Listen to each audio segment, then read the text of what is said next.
കൃഷ്ണായ വാസുദേവായ ഹരയേ പരമാത്മനെ പ്രണതക്ലേശനാശായ ഗോവിന്ദായ നമോ നമഃ. രാമായ രാമഭദ്രായ രാമചന്ദ്രായ വേധസേ രഘുനാഥായ നാഥായ സീതായ പതയേ നമഃ. ശ്രീ സീതാ ലക്ഷ്മണ ഭരത ശത്രുഘ്ന ഹനുമൽ സമേത ശ്രീരാമചന്ദ്രസ്വാമിനേ നമഃ. നമുക്കിന്ന് എഴുത്തച്ഛൻ്റെ ക്രിയാമാർഗോപദേശം കുറച്ചൊന്ന് വായിച്ച് നോക്കാം. അപ്പം നമ്മൾ ഈ ഷോഡശോപചാര പൂജയോ പഞ്ചോപചാര പൂജയോ ശ്രദ്ധയോടും ഭക്തിയോടും കൂടി എങ്ങനെ ചെയ്യാമെന്ന് ലക്ഷ്മണന് പറഞ്ഞു കൊടുത്തത് നമ്മളെ വ്യാസൻ്റെ അധ്യാത്മരാമായണത്തിൽ വായിച്ചുല്ലോ. അപ്പം ഞാൻ ക്രിയാമാർഗോപദേശം ഇതിലെത്തി നമുക്കൊന്ന് വായിക്കാം. കുറച്ചും കൂടി നമുക്ക് അത് ഫെമിലിയർ ആവുമല്ലോ. അപ്പോൾ കേൾക്ക നീയെങ്കിൽ മൽപൂജാവിധാനത്തിൽ ഓർക്കിൽ അവസാനമില്ലെന്നറിയുക നീ എങ്കിലും ചൊല്ലുവാനൊട്ടു സംക്ഷേപിച്ചു നിങ്ങളുള്ളൊരു വാത്സല്യം മുഴുക്കയാൽ. എത്ര എൻ്റെ പൂജയ്ക്കൊരു അവസാനമില്ല എങ്കിലും ഞാൻ നിന്നോടുള്ള സ്നേഹം കൊണ്ട് ചുരുക്കി പറയാമെന്ന് പറയണല്ലോ. തന്നെ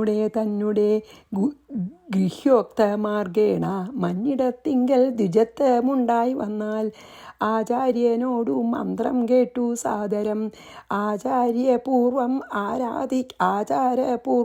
ആരാധിക്ക മാം എടോ. ഹൃൽക്കമ എങ്ങനെയാണ് ഭഗവാനെ ഹൃദയപത്മത്തിൽ നമ്മൾ ധ്യാനിക്കേണ്ടെന്നൊക്കെ മറ്റേലും പറഞ്ഞുല്ലോ. ഹൃത്കമലത്തിങ്കലാകിലൂമാം പുനർ അഗ്നി ഭഗവാങ്കലാകിലൂമാമെടോ. വേണമെങ്കിൽ മാനസപൂജ ചെയ്യാം, അല്ലെങ്കിൽ അഗ്നിയിൽ കൂടി എന്നെ ആരാധിക്കാം. മുഖ്യപ്രതിമാദികളിലെന്നാകിലും അർക്കങ്കലാകിലും അപ്പിങ്കലാകിലും പ്രതിമ വെച്ച് പൂജിക്കാം. സൂര്യനായിട്ട് സൂര്യനിൽ കൂടി പൂജിക്കാം. പിന്നെയോ വെള്ളത്തിൽ കൂടിയാവാം. സാളഗ്രാമം സ്ഥണ്ടിലത്തിങ്കലും നല്ല സാളഗ്രാമമുണ്ടെങ്കിലോ പുനരുത്തമം എത്രയും. വേദതന്ത്രോക്തങ്ങളായ മന്ത്രങ്ങൾ കൊണ്ടാതലാൽ മൃല്ലേപനാദി വിധി വഴി കാലേ കുളിക്ക വേണം ദേഹശുദ്ധയെ. മൂലമറിഞ്ഞു സന്ധ്യാവന്ദനാദിയം നിത്യകർമ്മം ചെയ്തു പിന്നെ സ്വകർമ്മണ ശുദ്ധ്യർത്ഥമായി ചെയ്യുക സങ്കല്പമാദിയെ. ആചാര്യനായതു ഞാനെന്നു കൽപ്പിച്ചു. ഭഗവാൻ തന്നെയാണ് ആചാര്യൻ. പൂജിക്ക ഭക്തിയോടെ ദിവസം പ്രതി സ്നാപനം ചെയ്യുക ശിലായാം പ്രതിമാസു ശോഭനാർത്ഥം ചെയ്യുക വേണം പ്രമാർജനം. ഗന്ധപുഷ്പാദ്യങ്ങൾ കൊണ്ട് പൂജിപ്പവൻ ചിന്തിച്ചതൊക്കെ ലഭിക്കുമറിയുക നീ. മുഖ്യപ്രതിമാദികൾ പ്രതിമാദികളിൽ അലങ്കാരമൊക്കെ പ്രസാദമെനിക്കെന്നറിയുക നീ. അഗ്നൗ യജിക്കാഹ വിസ്സുകൊണ്ടോ ആദരാൽ അർക്കനെ സ്ഥണ്ടിലത്തിങ്കലെന്നാകിലോ മുമ്പിലെ സർവപൂജാദ്രവ്യമായവ സമ്പാദനം ചെയ്തു വേണം തുടങ്ങുവാൻ. എല്ലാം റെഡിയായിട്ട് വേണം തുടങ്ങാൻ എന്നൊക്കെ നമ്മളതായാലും പറഞ്ഞുല്ലോ. ശ്രദ്ധയോടും കൂടെ വാരി എന്നാകിലും ഭക്തനായുള്ളവൻ തന്നാൽ അതിപ്രിയം. വെറും വെള്ളം തന്നാൽ എനിക്ക് പ്രിയമാണ് ഭക്തിയോട് കൂടിയിട്ട്. അതാണ് വാരി. ഗന്ധപുഷ്പാക്ഷത ഭക്ഷ്യഭോജാദികൾ എന്തു പിന്നെ പറയണമോ ഞാനെടോ. വസ്ത്ര അജിന് കുശാദ്യങ്ങളാൽ ആസനം ഉത്തമമായതു കൽപ്പിച്ചു കൊള്ളണം. ദേവസ്യ സമ്മുഖേ ശാന്തനായി ചെന്നിരുന്ന വിർമുദാലി വിന്യാസം കഴിക്കണം. അക്ഷരന്യാസം കഴിക്കണം എന്ന് ചെയ്യുക. തത്വന്യാസവും കേശവാദ്യേന ചെയ്യുക മമ മൂർത്തി പഞ്ചരന്യാസവും. പിന്നെ മന്ത്രന്യാസവും ചെയ്തു സാദരം തന്നെ മുമ്പിൽ വാമേ കലശം വെച്ചു. ദക്ഷിണഭാഗേ കുസുമാദികളെല്ലാം അക്ഷതഭക്തിയൈവ സംഭരിച്ചിടേണം. അർഘ്യപാദ്യ പ്രധാനാർത്ഥമായും മധുപർക്കാർത്ഥം ആചമനതീർത്ഥമെന്നിങ്ങനെ പാത്രചതുഷ്ടയവും വെച്ചുകൊള്ളണം. ചേർത്തു മറ്റൊന്നും നിരൂപണം കൂടാതെ മൽക്കലം ജീവസംജ്ഞാം തടിദുജ്വലാം ഹൃൽക്കമാലെ ദൃഢം ധ്യാനിച്ചു കൊള്ളണം, പിന്നെ സ്വദേഹമഖിലം ത്വയാ വ്യാപ്തം എന്നുറയ്ക്കണമിളക്കവും കൂടാതെ. അതാണ് ആദ്യം തൻ്റെ ഉള്ളിലുള്ള ഭഗവാനെ ഉണർത്തണം. തൻ്റെ ഉള്ളിൽ ഭഗവാൻ വ്യാപിച്ച് നിൽക്കുകയാണെന്നേ. എന്നിട്ട് പിന്നെയാണ് ആവാഹയേൽ പ്രതീമാതിഷൂമൽക്കലാം ദേവസ്വരൂപമായി ധ്യാനിക്ക കേവലം. എന്നിട്ട് പിന്നെ ആ പ്രതിമയിലേക്ക് അതിനെ ആവാഹിക്കണം.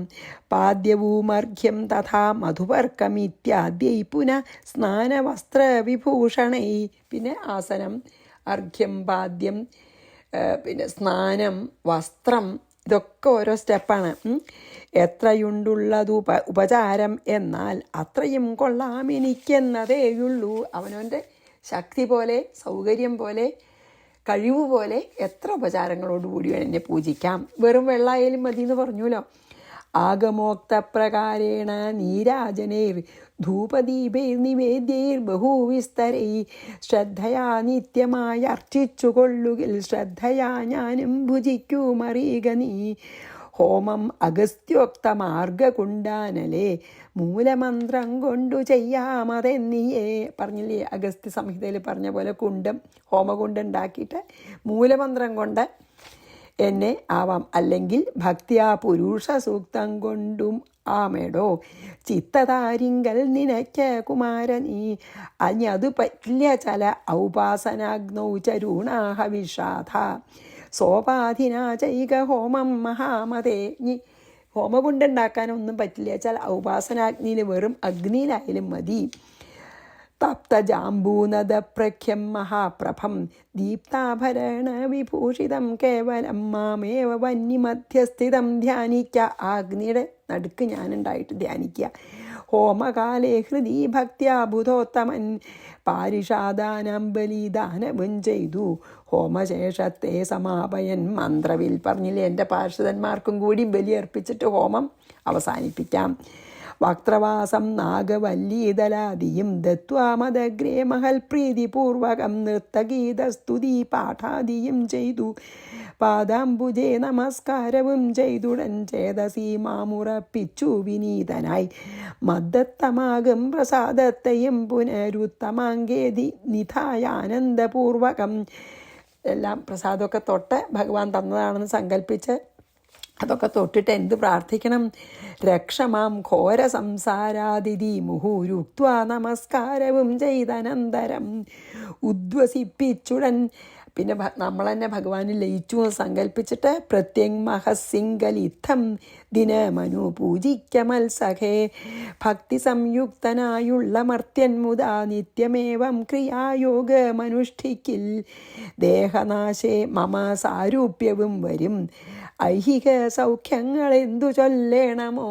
ഇതുപോലെ ദിവസേന പൂജ ചെയ്യുന്ന ആൾക്ക് മുക്തി ലഭിക്കും. പിന്നെ ഐഹിക സുഖങ്ങളുടെ കാര്യം പറയാണ്ടോ, മുക്തി തന്നെ ലഭിക്കും. അതിൻ്റെ അർത്ഥം ഐഹിക സുഖങ്ങളും ലഭിക്കും, അവസാനം മരണാനന്തരം മുക്തിയും ലഭിക്കുന്നർത്ഥം. ഇത്തം മയോക്തം ക്രിയായോഗമുത്തമം ഭക്തിയാ പഠിക്കതാൻ കേൾക്കതാൻ ചെയ്കിലോ നിത്യപൂജാഫലമുണ്ടവനെന്നതും ഭക്തപ്രിയനരുൾ ചെയ്താനതൂ നേരം. ശേഷാംശജാതനം ലക്ഷ്മണൻ തന്നോടശേഷമിത് മരുൾ ചെയ്തോരനന്തരം മായാമയനായ നാരായണൻ പരൻ മായാമവലംബ്യ ദുഃഖം തുടങ്ങിനാൻ. ഇതുവരെ ഇതൊക്കെ ഉപദേശിച്ചിട്ട് പിന്നെ ഒരു സാധാരണ മനുഷ്യനെ പോലെ വിരഹദുഃഖം കൊണ്ട് കരയാൻ തുടങ്ങി എന്നാണ്. അവിടെയാണ് നമ്മൾ കഴിഞ്ഞു എന്ന് പറഞ്ഞ് നിർത്തി. ഇനി നമുക്ക് നമ്മൾ 42-ലാണത് കഴിഞ്ഞതേ. ഇനി നമുക്ക് 43 ചെയ്യാം. എന്താ വെച്ചാൽ പിന്നെ 42ആണോ ചെയ്ത്? 41 നമ്മൾ ചെയ്തത് കേട്ടോ. അപ്പോൾ 42 മൊത്തം ചെയ്യാം. അതായത് പിന്നെയാണ് പ്രാകൃതന്മാരെ പോലെ സാധാരണ മനുഷ്യരെ പോലെ ഇതൊക്കെ ഉപദേശിച്ച് കഴിഞ്ഞതിന് ശേഷം പിന്നെ സാധാരണ മനുഷ്യരെ പോലെ വിരഹദുഃഖം കൊണ്ട് കരയാൻ തുടങ്ങി എന്ന് പറയുന്നത് 42-ലാണ്. അപ്പോൾ നമുക്ക് 42 ചെയ്യാം. പുനഃപ്രാകൃതവദ്രാമോ മായാമാലംബ്യ ദുഃഖിതഃ ഹാസീതേതി വദന്നൈവ നിദ്രാം ലേഭേ കഥഞ്ജന. പുനഃപ്രാകൃതവത്, പിന്നെ സാധാരണ മനുഷ്യരെ പോലെ പ്രാകൃതന്മാരായ മനുഷ്യന്മാരെ പോലെ മായാമാലംബ്യ, മായയെ ആശ്രയിച്ചിട്ട് ദുഃഖിച്ച രാമൻ ഹാ സീതേ ഇതി വദൻ ഹാ സീതേ എന്ന് പറയുന്നവനായിട്ട് കഥഞ്ചന നിദ്രാം നലേഭേ ഏവ ഒരു വിധത്തിലും ഉറങ്ങാൻ സാധിച്ചില്ല, ഉറക്കം ലഭിച്ചില്ല എന്ന്. അങ്ങനെ പ്രകൃതിക്ക് അധീനനായിട്ട് നമ്മളെപ്പോലെ മായയ്ക്ക് അധീനരായിട്ടുള്ള സാധാരണ മനുഷ്യന്മാരെ പോലെ അവനവൻ തന്നെ ഈ മായയെ അംഗീകരിച്ചിട്ട് രാമൻ സീതയെ വിചാരിച്ച് ദുഃഖിക്കുന്നവനായിട്ട് ഒരു വിധത്തിലും ഉറങ്ങാൻ കഴിയാതെ രാത്രി കഴിച്ചുകൂട്ടി എന്നാണ്. പുനഃപ്രാകൃതഭദ്രാമോ മായാമാലംബ്യ ദുഃഖിത ഹാ സീതേതി വദന്നൈവ നിദ്രാം ലേഭേ കഥഞ്ചന. 43. ഏതസ്മിന്നരേ തത്ര കിഷ്കിന്ധായാം സുബുദ്ധിമാൻ ഹനുമാൻ പ്രാഹ സുഗ്രീവമേകാന്തേ കപിനായകം. ഏതസ്മിൻ അന്തരെ ഇതിനിടയിൽ കിഷ്കിന്ധയിൽ സുബുദ്ധിമാൻ ഹനുമാൻ, നല്ല ബുദ്ധിയുള്ള ഹനുമാൻ, കപിനായകം സുഗ്രീവം, വാനരന്മാരുടെ നാഥനായ സുഗ്രീവനോട് ഏകാന്തേ പ്രാഹ, ഏകാന്തത്തിൽ പറഞ്ഞു, ആരും ഇല്ലാത്ത സമയത്ത്. എന്താ അറിയോ പറഞ്ഞത്? ഈ അവസരത്തിൽ കിഷ്കിന്ധയിൽ അതിബുദ്ധിശാലിയായിട്ടുള്ള ഹനുമാൻ വാനരന്മാരുടെ രാജാവായിട്ടുള്ള സുഗ്രീവനോട് ഏകാന്തത്തിൽ ആരും ഇല്ലാത്ത സമയത്ത് ഇപ്രകാരം പറഞ്ഞു. എന്താ പറഞ്ഞതെന്നാണ് 44. 43 വായിച്ച് 44 പോവാം. ഏതസ്മിന്നരേ തത്ര കിഷ്കിന്ധായാം സുബുദ്ധിമാൻ ഹനുമാൻ പ്രാഹ സുഗ്രീവം ഏകാന്തേ കപിനായകം. പിന്നെയോ ശൃണു രാജൻ പ്രവക്ഷ്യാമി തവൈവ ഹിതമുത്തമം രാമേണ തേ കൃത പൂർവം ഉപകാരോ ഹ്യനുത്തമ. എന്താ പറഞ്ഞ? രാജൻ തവ ഏവ, ഹേ രാജാവേ, അങ്ങയ്ക്കു തന്നെ ഉത്തമം ഹിതം പ്രവീക്ഷ്യാമി, അങ്ങയുടെ നന്മയ്ക്കായി ഞാൻ പറയുകയാണ്. ഹിതം ചെന്താ? അങ്ങയുടെ നന്മയ്ക്കായിട്ട്, പ്രിയല്ല. അത് നമ്മൾ പല പ്രാവശ്യം വന്നതാണ്, ഞാൻ ഒന്നും കൂടി പറയുകയാണ്. ഹിതവും പ്രിയവും വ്യത്യാസമുണ്ട്. ഹിതം എന്ന് പറഞ്ഞാൽ നമുക്ക് എന്താ നല്ലത് വെച്ചാൽ അതാണ് പറയണത്. പ്രിയം എന്ന് പറഞ്ഞു വെച്ചാൽ നമുക്ക് അപ്പം എന്താ സന്തോഷം തരിക വെച്ചാൽ അതാണ്. അത് പിന്നേക്ക് നന്നായിക്കൊള്ളണം എന്നില്ല. അതാണ് സെയിം തിങ് തന്നെയാണ് ശ്രേയസ്കരവും പ്രേയസ്കരവും, ഹിതവും പ്രിയവും. അപ്പോൾ ഇത് പ്രത്യേകം പറയണതാണ്, കാരണം ഓർമ്മിപ്പിക്കുകയാണ്. ഈ രാമൻ നമുക്ക് വേണ്ടതൊക്കെ ചെയ്തു തന്നു. ഇപ്പോൾ ഭാര്യയെ കൊന്നു, രാജ്യം കിട്ടി, ഭാര്യ തിരിച്ചു കിട്ടി, രാമൻ പ്രോമിസ് ചെയ്തതൊക്കെ രാമൻ ചെയ്തു കഴിഞ്ഞു അല്ലേ? ഇനി നമ്മുടെ ടേണാണ്. എന്ത്? രാമനോട് അങ്ങോട്ട് പറഞ്ഞു സീതയെ അന്വേഷിക്കാൻ സഹായിക്കാം, അന്വേഷിച്ച് കൊണ്ടുതരാം എന്നൊക്കെ പറഞ്ഞുല്ലോ. അപ്പോൾ അത് ഓർമ്മിപ്പിക്കുകയാണ്. ഇപ്പോൾ ഈ രാജഭോഗങ്ങളൊക്കെ വർഷക്കാലം മുഴുവൻ രാജഭോഗങ്ങൾ അനുഭവിച്ച് സുഖിച്ചോളൂ പറഞ്ഞുല്ലോ ശ്രീരാമൻ. അപ്പോൾ വർഷക്കാലം കഴിയാറായി. അപ്പോൾ ഓർമ്മിപ്പിക്കുകയാണ് ഹനുമാൻ. എന്താ അറിയോ, ഇത്ര കാലം ഇപ്പോൾ രാജഭോഗങ്ങളൊക്കെ അനുഭവിച്ച് സുഖിച്ചില്ലേ, അപ്പം ഇനി ഇത് നിർത്തിയിട്ട് നമുക്ക് സീതാന്വേഷണത്തിന് പോവാറായി എന്ന് ഓർമ്മിപ്പിക്കുമ്പോൾ അത് അത്ര പ്രിയല്ലല്ലോ. അപ്പം അതൊക്കെ സുഖഭോഗങ്ങൾ അനുഭവിക്കണത് നിർത്താനാണ് പറയണത്, എന്നിട്ടാണ്. അപ്പം അതുകൊണ്ടാണ് ഇത് പ്രിയല്ലാത്തതുകൊണ്ടാണ് ഒരു ഒരു ഒരു മുഖവരിയോട് കൂടിയിട്ടാണ് ഹനുമാൻ സുഗ്രീവനോട് പറയണത്. എന്താ അറിയോ, ഞാൻ പറയണത് അങ്ങക്ക് അത്ര പ്രിയമായിക്കൊള്ളണമെന്നില്ല, പക്ഷെ അങ്ങയുടെ ഹിതത്തിന്, മീൻസ് അങ്ങയുടെ നന്മയ്ക്ക്, അങ്ങയ്ക്ക് ശ്രേയസ്കരമായിട്ടുള്ളത് എന്താണെന്ന് ആലോചിച്ചിട്ട് ഞാൻ പറയുകയാണ്. അങ്ങയ്ക്കത് അത്ര പ്രിയമായി എന്ന് വരില്ല, അതുകൊണ്ടാണ് പ്രത്യേകം പറഞ്ഞത്. ഹിതം പ്രവക്ഷ്യാമി, അതായത് സാധാരണ നല്ല സ്നേഹമുള്ള ഒരു ഹിതേ പറയുള്ളൂ, പ്രിയം പറയില്ല. ഇപ്പം നമ്മളൊക്കെ കുട്ടികളോടൊക്കെ അങ്ങനെയല്ലേ, നമുക്ക് അവർ നന്നാവണം എന്നാണ് വിചാരം, അപ്പം അവരെ സന്തോഷിപ്പിക്കണം എന്നല്ല. തൽക്കാലം അവർക്ക് ദുഃഖം ഉണ്ടായാലും, തൽക്കാലം അവർക്ക് വിഷമം ഉണ്ടായാലും അവർക്ക് പിന്നേക്ക് നന്നാവണം എന്ന് വിചാരിച്ചിട്ട്, അപ്പോൾ എപ്പോഴും നല്ല സ്നേഹമുള്ളവരും ഉത്തമമായിട്ടുള്ള സുഹൃത്തുക്കളും ഒക്കെ അങ്ങനെ ചെയ്യുള്ളൂ. ഇപ്പോൾ സുഗ്രീവനെ രാജാവാണ്, ഹനുമാൻ അത്ര സ്നേഹമുണ്ട്. അതുകൊണ്ടാണ് പറഞ്ഞത് ഹിതം പ്രവക്ഷ്യാമി, ഞാൻ ഹിതത്തെ പറയുന്നു. ശൃണു, ശ്രദ്ധിച്ച് കേട്ടോളൂ. രാമനാൽ അനുത്തമ ഉപകാര, രാമൻ നമുക്ക് എത്ര വലിയ ഉപകാരം ചെയ്തെന്ന് അനുത്തമാണ്, അതിനോട് ഉപമിക്കാൻ പറ്റാത്തൊരു ഉപകാരം, അതുല്യമായിട്ടുള്ള ഉപകാരം രാമൻ നമുക്ക് ചെയ്തു തന്നു. ഇപ്പോൾ പൂർവം തേ കൃതഹി, ആദ്യം അങ്ങയ്ക്ക് വേണ്ടി അങ്ങയോട് ചെയ്ത പ്രതിജ്ഞയാണ് ആദ്യം നിറവേറ്റിയത്. അതാണ് പറഞ്ഞത്. ഹേ രാജാവേ, അങ്ങയുടെ തന്നെ അത്യന്തം ഉദാത്തമായിട്ടുള്ള ഹിതത്തിനെ ഓർത്തിട്ടാണ് ഞാൻ പറയാൻ വിചാരിക്കുകയാണ്. കേൾക്കൂ, രാമൻ അങ്ങയ്ക്ക് ആദ്യമായിട്ട് ഉപകാരം, ഏറ്റവും വലിയ ഉപകാരം ചെയ്തു തന്നിരിക്കുന്നു. ഇനി ശൃണുരാജൻ പ്രവക്ഷ്യാമി തവൈവ ഹിതമുത്തമം രാമേണ തേ കൃതപൂർവം ഉപകാരോ ഹ്യനുത്തമഃ കൃതജ്ഞവത്വയാ നൂനം വിസ്മൃതപ്രതിഭാതി മേ ത്വത്കൃതേ നിഹതോ ബാലി വീരസ്ത്രൈലോക്യസമ്മതഃ. കൃതജ്ഞവത്, അതായത് കൃതജ്ഞൻ എന്ന പോലെ, അതായത് നന്ദിയില്ലാത്തവനെ പോലെ, ത്വയാ അങ്ങയാൽ, നൂനം വിസ്മൃത, ഇപ്പം അങ്ങ് ഒരു നന്ദിയില്ലാത്തവനെ പോലെ അതൊക്കെ വിസ്മരിച്ച് രാജഭോഗങ്ങളിൽ മുഴുകിയിരിക്കുകയാണ്.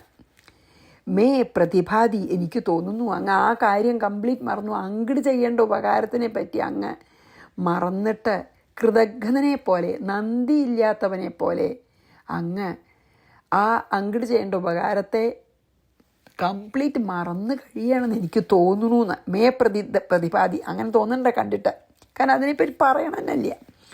ത്വത്കൃതേ, അങ്ങയ്ക്ക് വേണ്ടിയിട്ട് ത്രൈലോക്യസമ്മത വീര ബാലി നിഹത, ഈ 3 ലോകത്തിനും സമ്മതനായിട്ടുള്ള ബാലി നിഗ്രഹിക്കപ്പെട്ടു. അതാലോചിക്കണം അങ്ങ്. ഇങ്ങനെ രാജഭോഗങ്ങളിൽ മുഴുകി ശ്രീരാമഭഗവാൻ അങ്ങയ്ക്ക് ചെയ്ത ഉപകാരത്തെ മറന്ന് ജീവിക്കുകയാണെന്ന് എനിക്ക് തോന്നുന്നുണ്ട് കണ്ടാൽ. ഒന്ന് ആലോചിച്ച് നോക്കൂ, ഈ ലോകത്തിന് മുഴുവൻ സമ്മതനായിട്ടുള്ള ബാലിയാണ് അങ്ങയ്ക്ക് വേണ്ടിയിട്ട് ശ്രീരാമഭഗവാൻ നിഗ്രഹിച്ചത്. അത് പറയണേ, ഉപകാരസ്മരണ ഇല്ലാത്ത ഒരാളെപ്പോലെ ഈ ശ്രീരാമൻ ചെയ്ത ഉപകാരത്തെ അങ്ങ് നിശ്ചയമായിട്ട് മറന്നിരിക്കണമെന്നാണ് എനിക്ക് തോന്നണത്. 3 ലോകത്തിലും സമ്മതനായിട്ടുള്ള ആ വീരനായ ബാലിയെ അങ്ങയ്ക്ക് വേണ്ടിയിട്ടല്ലേ ശ്രീരാമൻ വധിച്ചത്? ചോദിക്കുകയാണേ. കൃതജ്ഞവത്വയാ നൂനം വിസ്മൃതം പ്രതിഭാതി മേ ത്വത്കൃതേ നിഹതോ ബാലി വീരസ്ത്രൈലോക്യസമ്മതം. ഇനി 46, 47. രാജ്യേ പ്രതിഷ്ഠിതോസി ത്വം താരാം പ്രാപ്തോസി ദുർലഭം സ രാമ പർവതസ്യഗ്രേ ഭ്രാത്രാ സഹ വസൻ സുധീഃ ത്വദാഗമനമേകാഗ്രമീക്ഷതേ കാര്യഗൗരവാദ് ത്വം തു വാനരഭാവേന സ്ത്രീസക്തോ നാവബുദ്ധ്യസേ. ഉപദേശിക്കുകയാണ് കേട്ടോ. ത്വം രാജ്യേ പ്രതിഷ്ഠിത അസി, എന്നിട്ടോ അങ്ങേ രാജ്യത്തിൽ രാജാവാക്കി പ്രതിഷ്ഠിച്ചു. ദുർലഭം താരാം പ്രാപ്ത അസി, ദുർലഭയായിട്ടുള്ള താരയെ അങ്ങ് പ്രാപിച്ചു, ഏട്ടൻ്റെ ഭാര്യയെ ലഭിച്ചു. സുധീഹി സഹ രാമ, ബുദ്ധിമാനായിട്ടുള്ള രാമൻ, ഭ്രാത്ര സഹ സഹോദരനോട് കൂടി, പർവ്വതസ്യ അഗ്രേ വസൻ, ആ പർവ്വത ഗുഹയിൽ ഇപ്പോഴും രാമൻ വസിക്കുന്നുണ്ട്, അങ്ങ് ഉപകാരം ചെയ്യുന്ന വിചാരിച്ചിട്ട്.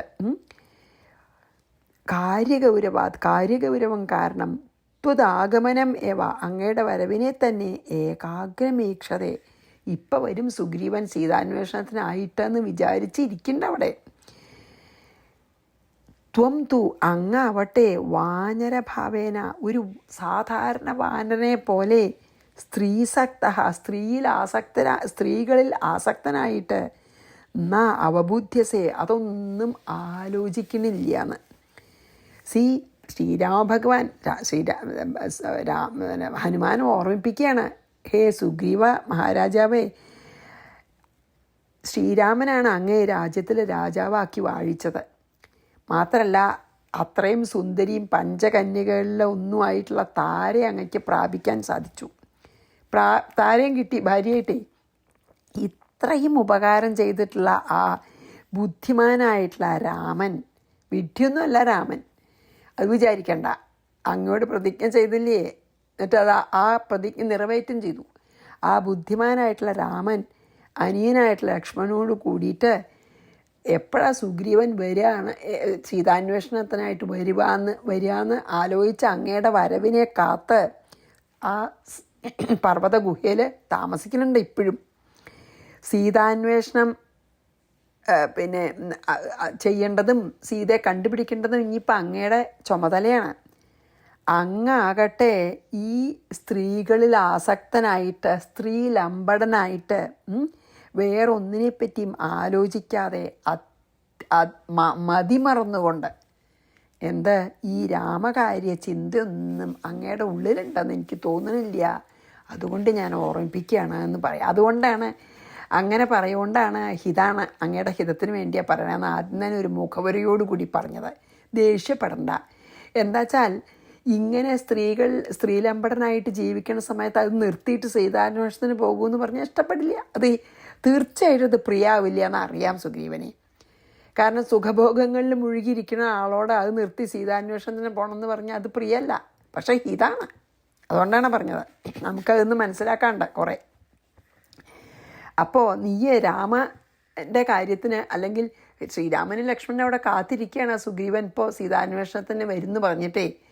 പക്ഷേ നിൻ്റെ വരവിനെ കാണാതെ അവരവിടെ ഇരിക്കുകയാണ്. നീയാണെങ്കിൽ ഇവിടെ സുഖഭോഗലോലുപനായിട്ട് സ്ത്രീകളിൽ സ്ത്രീലമ്പടനായിട്ട് ഇവിടെ അതൊക്കെ മറന്നിരിക്കുന്നു. രാജ്യേ പ്രതിഷ്ഠതോസി ത്വം താരാം പ്രാപ്തോസി ദുർലഭം സ രാമ പർവ്വതസ്യഗ്രേ, പർവ്വതത്തിൻ്റെ അടുത്ത് ഭ്രാത്രാസഹ വസൻ സുധീഹി, ബുദ്ധിമാനായിട്ടുള്ള രാമൻ. ത്വദാഗമനമേകാഗ്രമീക്ഷതേ, അങ്ങ് വരണത് കാത്തിരിക്കുകയാണ് രാമൻ. കാര്യഗൗരവാത്, ശ്രീരാമന് വളരെ ഗൗരവമായിട്ടുള്ളൊരു കാര്യം സാധിക്കാനുള്ളത് എന്ത്? സീതയെ കണ്ടുപിടിക്കലേ. അപ്പോൾ കാര്യഗൗരവം കാരണം അങ്ങയുടെ വരവ് കാത്തിരിക്കുകയാണ്. ത്വം തു വാനര, അങ്ങാണെങ്കിലോ ത്വം തു വാനരഭാവേന, സാധാരണ വാനന്മാരെ പോലെ സ്ത്രീസക്തോ നാവബുദ്ധ്യസേ, സ്ത്രീകളിൽ ആസക്തനായിട്ട് അതൊക്കെ മറന്ന് കഴിയണു അങ്ങ് എന്ന് പറയാണ്. 48 കരോമീതി പ്രതിജ്ഞായ സീതായാ പരിമാർഗണം ന കരോഷി കൃതഘ്നസ്ത്വം ഹന്യസേ ബാലിവദ്രുതം. സീതായാം പരിമാർഗണം, സീതയുടെ അന്വേഷണത്തെ കരോമി ഇതി പ്രതിജ്ഞായ, ഞാൻ ചെയ്തോളാമെന്ന് പ്രതിജ്ഞ ചെയ്തിട്ട് ന കരോഷി, അത് ചെയ്തില്ലെങ്കിൽ, മീൻസ് പ്രതിജ്ഞ നിറവേറ്റിയില്ലെങ്കിൽ, കൃതജ്ഞത്വം, നന്ദി ഇല്ലാത്ത നിന്നെ, അങ്ങയെ, നന്ദിയില്ലാത്ത അങ്ങയെ, ബാലിവത് ദ്രുതം ഹന്യസേ, ബാലിയെപ്പോലെ തന്നെ കൊല്ലും. അങ്ങും ബാലി വധിക്കപ്പെട്ട പോലെ തന്നെ വധിക്കപ്പെടുന്നു പറയുകയാണ്. ഈ കൃതജ്ഞത കാണിച്ചാലേ, സീതയെ തെരഞ്ഞ് കണ്ടുപിടിക്കാമെന്ന് രാമനോട് അങ്ങ് പ്രതിജ്ഞ ചെയ്തതനുസരിച്ചിട്ട് അത് നിറവേറ്റിയില്ല എങ്കിൽ, ഉപകാരസ്മരണയില്ലാത്ത അങ്ങയെ, എന്ത്, രാമൻ ഉടനെ വന്നിട്ട് ബാലി എങ്ങനെയാണ് വധിച്ചത് അതുപോലെ അങ്ങേയും വധിക്കും. അതുകൊണ്ട് വേഗം സീതാന്വേഷണത്തിനായിട്ട് പരിശ്രമിക്കേണ്ടത് അത്യാവശ്യമാണ് എന്ന് സൂചിപ്പിക്കുകയാണ് ഹനുമാൻ സുഗ്രീവനോട്. ഹനുമാന് നല്ല ബുദ്ധിയുണ്ടല്ലോ. ഹനുമാൻ ഇങ്ങനെ മതിമറന്ന് കഴിയുമൊന്നുമല്ല ബാക്കി എല്ലാവരുടെയും വാനന്മാരുടെ കൂടെ. ഈ സുഗ്രീവൻ ശ്രീരാമനോട് ചെയ്ത പ്രതിജ്ഞ ഉള്ളിൽ നല്ലോണം വിചാരിച്ചിട്ട് തന്നെയാണ് വർഷക്കാലം കഴിയണ വരെ വെയിറ്റ് ചെയ്യാമെന്ന് വിചാരിച്ചിട്ടിരിക്കുക. ഒട്ടും മറന്നിട്ടില്ല ഹനുമാൻ. സുഗ്രീവനാണ് എല്ലാം മറന്ന് സുഖഭോഗങ്ങളിൽ മുഴുങ്ങി സ്ത്രീകളിൽ ആസക്തനായി ഈ കാര്യം തന്നെ മറന്നിരിക്കുകയാണേ. അപ്പോൾ പേടിപ്പിക്കണം, ഒന്ന് പേടിപ്പിച്ചു. ഇതാ ഇങ്ങനെ ഇരുന്ന് രാമൻ്റെ ആജ്ഞ നിറവേറ്റിയിട്ടില്ലെങ്കിൽ എങ്ങനെയാണ് ബാലി വധിക്കപ്പെട്ടത് അതുപോലെ അങ്ങും വധിക്കപ്പെടും എന്ന് പറഞ്ഞു. ഇനി 49, 50 കൂടി ചെയ്യാമെന്ന് വിചാരിക്കുക. കരോമീതി പ്രതിജ്ഞായ സീതായ പരിമാർഗണം ന കരോഷി കൃതജ്ഞസ്ത്വം ഹന്യസേ ബാലി വിദ്രുതം. ഹനുമദ്വചനം ശ്രുത്വാ സുഗ്രീവോ ഭയവിഹ്വല പ്രത്യുവാച ഹനുമന്തം സത്യമേവ ത്വയോദിതം ശീഘ്രം കുരുമദാജ്ഞാം ത്വം വാനരാണാം തരസ്വിനാം സഹസ്രാണി ദശേതാനിം പ്രേഷയാശു ദിശോ ദശ. ഏതായാലും സുഗ്രീവൻ പറഞ്ഞപ്പോൾ അത് പ്രിയമല്ലെങ്കിലും അതിനെ നന്നായി ഹിതാണെന്ന് മനസ്സിലാക്കാനുള്ള ബുദ്ധി ഉണ്ടായി സുഗ്രീവന്. അതുകൊണ്ട് അതിനെ നന്നായി എടുത്തു ഹനുമാൻ പറഞ്ഞേനെ. എന്നിട്ട് പറയാണ്, ഹനുമത് വചനം ശ്രുത്വ, ഹനുമാൻ്റെ വചനത്തെ ശ്രവിച്ചിട്ട് ഭയവിഹ്വല, പേടിച്ച് സുഗ്രീവൻ ഹനുമന്തം പ്രത്യുവാച, ഹനുമാനോട് പറഞ്ഞു, ത്വയാ ഉദിതം സത്യമേവ, അങ്ങ് പറഞ്ഞത് സത്യം തന്നെയാണ്. മദാജ്ഞാം ശീഘ്രം കുരു, ഞാൻ ഇപ്പോൾ ഒരു ഓർഡർ തരാം, അത് വേഗം നടത്തൂ. തരസ്വിനാം വാനരാണാം ദശസഹസ്രാണി, നല്ല ബലവാന്മാരായിട്ടുള്ള 10,000 വാനരന്മാരെ ഇതാനീം ആശു ദശദിശ പ്രേഷയ, ഇപ്പോൾ തന്നെ 10 ദിക്കിലേക്കും അയക്കാൻ. ഏതൊക്കെ 10 ദിക്ക്? 4 ഡയറക്ഷൻസ്, കിഴക്ക്, വടക്ക്, തെക്ക്, പടിഞ്ഞാറ്. പിന്നെ 4 കോണുകൾ, അപ്പോൾ 8ആയില്ലോ. പിന്നെ മുകളിലേക്ക് താഴത്തേക്കും, അപ്പോൾ 10 ദിക്ക്. 10 ദിക്കിലേക്കും എത്ര? 10,000 വാനന്മാരെ 10 ദിക്കിലേക്ക് സീതയെ തെരഞ്ഞയക്കാൻ പറഞ്ഞു. എന്താ പറഞ്ഞാൽ ഹനുമാൻ പറഞ്ഞത് കേട്ട് സുഗ്രീവന് നല്ല ബുദ്ധിയായി. ഹനുമാൻ പറഞ്ഞത് ശരിയാണ്, പ്രിയല്ലെങ്കിലും അത് എൻ്റെ ഹിതത്തിനാന്ന് മനസ്സിലായി. നീ പറഞ്ഞത് വളരെ സത്യമാണ്. എൻ്റെ കൽപ്പനയെ വേഗം നീ നടത്തൂ. എന്താ? അതിബലവാന്മാരായിട്ടുള്ള 10,000 വാനരന്മാരെ ഇപ്പം തന്നെ 10 ദിക്കുകളിലേക്കും അയക്കൂ. ഓരോ ദിക്കിലേക്കും 1000 പേര് വീതം പൊക്കോട്ടെ എന്ന് 10,000 വാനരന്മാരെ വിളിക്കുക. എന്നിട്ട് ഈ 10 ദിക്കിലേക്കും ഓരോ 1000 വാനരന്മാരെ അയക്കണം. ഒരു ദിക്കിലേക്ക് 1000 വാനന്മാരെ, അങ്ങനെ 10,000 വാനന്മാരെ 10 ദിക്കിലേക്കായിട്ട് അയക്കണം എന്ന് ഞാൻ ആജ്ഞ തരുന്നു. നീ അത് അവരോട് പറഞ്ഞ് വേണ്ട പിന്നെ വാനര നാഥന്മാരോടൊക്കെ പറഞ്ഞ്, ചീഫ്സൊക്കെ ഉണ്ടല്ലോ, അവരോടൊക്കെ പറഞ്ഞ് എല്ലാവരെയും അയക്കൂ എന്ന് പറഞ്ഞ് നമുക്കിന്നിവിടെ നിർത്താം. ഇനി നാളെ നമുക്ക് 51 ചെയ്യാം. 49, 50 കൂടി വായിച്ച് നിർത്താം. ഹനുമദ്വചനം ശ്രുത്വാ സുഗ്രീവോ ഭയവിഹ്വല പ്രത്യുവാച ഹനുമന്തം സത്യമേവ ത്വയോദിതം ശീഘ്രം കുരുമദാജ്ഞാം ത്വം വാനരാണാം തരസ്വിനാം സഹസ്രാണി ദശേതാനീം പ്രേഷയാശു ദിശോ ദശ. ശ്രീകൃഷ്ണാർപ്പണമസ്തു. സർവത്ര ഗോവിന്ദനാമ സങ്കീർത്തനം. ഗോവിന്ദ ഗോവിന്ദ. ശ്രീ സീതാലക്ഷ്മണ ഭരത ശത്രുഘ്ന ഹനുമൽ സമേത ശ്രീരാമചന്ദ്രസ്വാമിനേ നമ. ഗുരുവായൂരപ്പ ശരണം.